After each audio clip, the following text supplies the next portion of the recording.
Nama taasaa waliin jiru.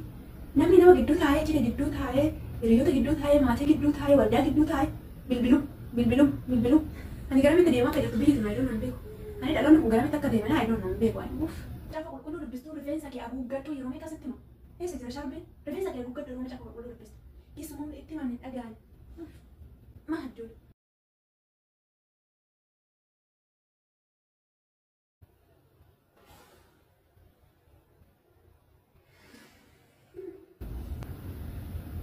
Caaltu nu galateeffadhuutiin xumurra. Mucaa tu rafte.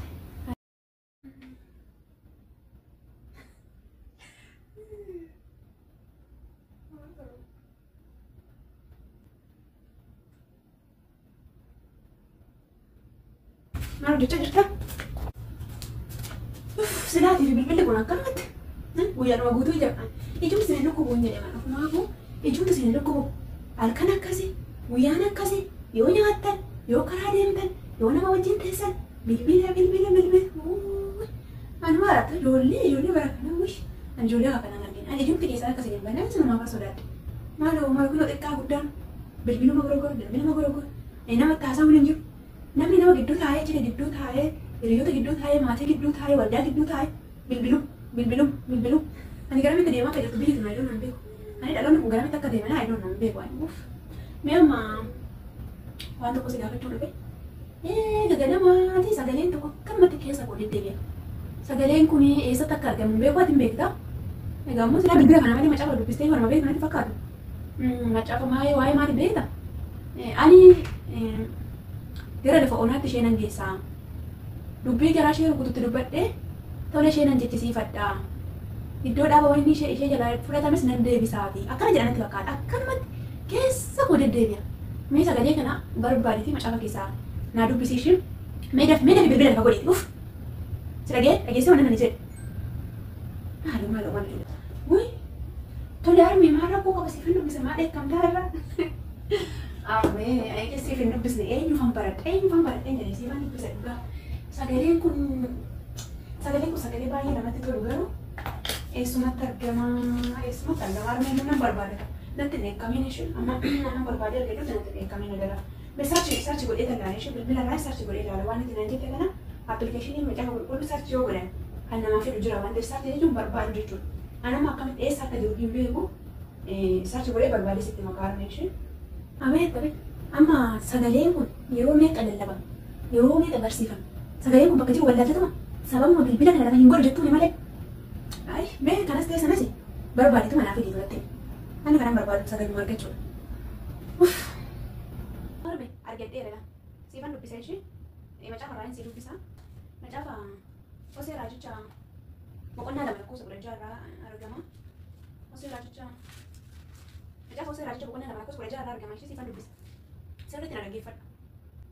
Tole naa dubbise. Yeroo macaafa qulqulluu dubbistuu rifeensa kee haguuggadhu yeroo meeqa sitti himu? Eessa jira sharbeen? Rifeensa kee haguuggadhu yeroo macaafa qulqulluu dubbistu. Keessumaa itti himan hin dhaga'ani. Maal ijoollee?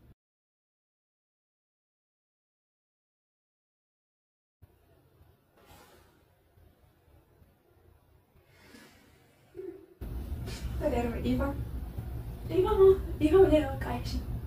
Waan hin hormaanis taasifnee boqisee kanatti dheekkamtee beekamaa turte. Ishee siifan dubbisa dhaggeeffadhu. Macaafa Hosee Raajicha yeroo biraa akkasii jedhaan bannee ishee sirriitti.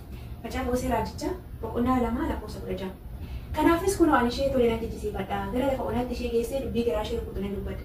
Achi otoo jirru iddoo dhaaba wayinii isheedhaaf nan deebisa. Dachaa qorisa lixuuf abdii hin qabnes lafa abdiidhaan olitti lixan nan godha. Achitti immoo akkuma bara ijoollummaa isheetti akkuma yeroo biyya Gibxii baatuttis anaaf in hawwaattii jedha. Lakkoofsa 16 lakkoofsa 17 dubbisee ishee bakka amanummaa waaqayyo saba isaa agarsiise kan inni asirratti nu dubbatu jechuudha. Gaarumee kan caalaa wangeelawii nuti baay'ee barsiisuu danda'u.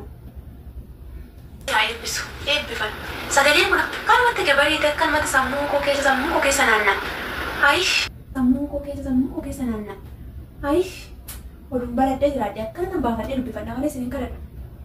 Amma akkuma macaafa qulqulluu lafa gootan bilbila kana lafaa fuudhu maal jechuudha? Maalummaan si godhan joona. Hin argite bilbila kana jechuudha. Yoo ani si harkaa hin cabsine ani kaa maal jette naannee bilbila kana gaaf tokko deebitee akka hin argine unkutee sadaan. Nayyuu Maaluma godha ijoolleen eessa? Amma maaluma barattan isin? Si'ii daftara wal fuudhu isin argu. Si'ii nutti baafatu. Si'ii hojii manaa hojjetu si argee bilbiluma kana bilbiluma kana. Amma akkuma macaafa qulqulluu na dubbistan bilbila kana lafa fuutee gurgurtaa dhala abbaa keeti. Maalati micoona kana maalati? Maaluma godha maaluma godha. Amma kaayitee amma hawaan hin dubbisiini walii wajjin kadhanna bilbilas lafa godhe. Kaayitee uffata illee jijjiirradhu hin kadhanna ishee. Kayi mataa keessa walitti qabadhuuti kayi. Hin kadhannee rafna. Bilbiluma kana irra kaayitee hundumaa. Kayi isin jala sittan dubbachaa jira. Wuyarmee. Amma ati kadhadhu irra fiidii ani immoo booddee nan kadhadha. Armigisee irra fuudha qabu nan kadhadha. Amma hojii manaa hojjedhu qaba. Saabinti baay'een qaba laalu. Ganaa wannan barreessu waan baay'een qaba dhugaa. Booddee kadhadha. Ati kadhadhuuti irra fiidii. Ani immoo giseen waan jedhu giseen rafuu kadhadhee tarrafa.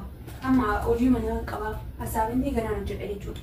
Alma ishee hin kadhannaa jennaan saabinti hojjechuun qo'achuun anumti kadhanna innaa si dhufe. Anumti kadhanna innaa si mul'ate. Kan waan qo'atu waan barreessitu qaba. Kaayamma jaalalaan.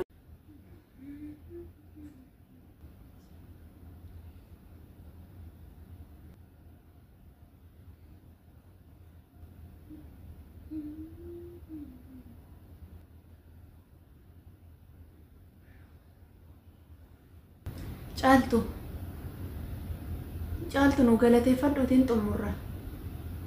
Mucaa tu rafte.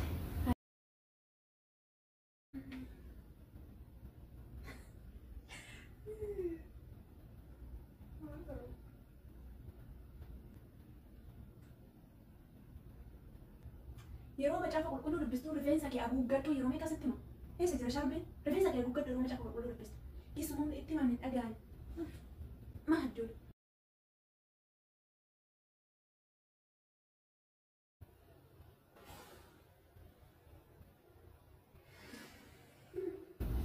Sadarba dhiifa.